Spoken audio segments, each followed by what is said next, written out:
হ্যাঁ, আজকে 8 দিন পরে বউডারে শ্বশুর বাড়িতে আনতে যাচ্ছি। ও মনে হয় আমার দেখার জন্য এক্সাইটেড হয়ে আছে।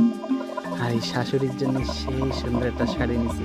শাশুড়ি তো সেই খুশি হবে, বলবে জামাই তো আমারই আছে একমাত্র।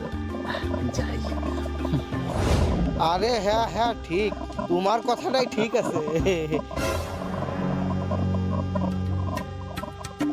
কি ব্যাপার শাশুড়ি মা, বাবা, আপনারা অবাক হয়ে তাহাই রয়েছেন যে আপনাকে মেয়ে কয়নি আজকে আমি ওরে নিতে আসতেছি? এ জামাই ও কি কয়?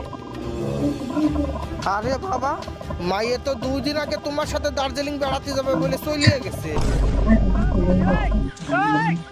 ওরে, এই জন্যই আমার 2 দিন আগে মনটা কেন ফুরত ফুরত করতেছিল রে। দুদিন করে আগে আসে না।